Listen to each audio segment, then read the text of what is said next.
আমার সামনে আন্ডারটেকার এবং কেইন, মানে সাইজ দেখেন, বিশাল বিশাল দুইটা বোতল আছে। এই ব্র্যান্ডটার নাম হচ্ছে Asaf.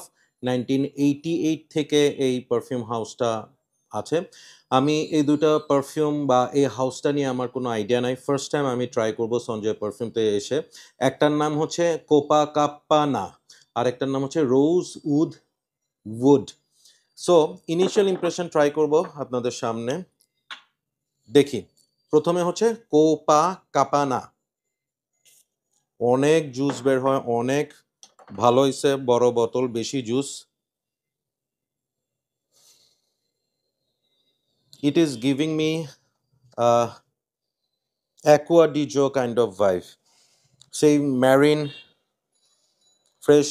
It's not aqua di Gio. I would say it is giving me a Azaro Chrome kind of vibe.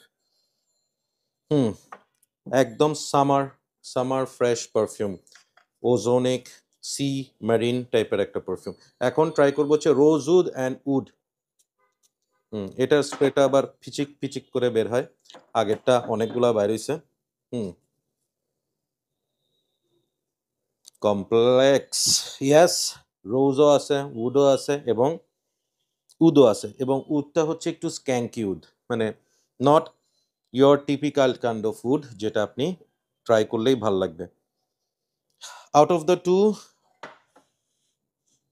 This is very good one for summer, morning, day, gym, everything এর জন্য। আর এটা হচ্ছে যারা একটু মিডল ইস্টার্ন টাইপের perfume পছন্দ করে তাদের জন্য। This is not my cup of T, this is what I love.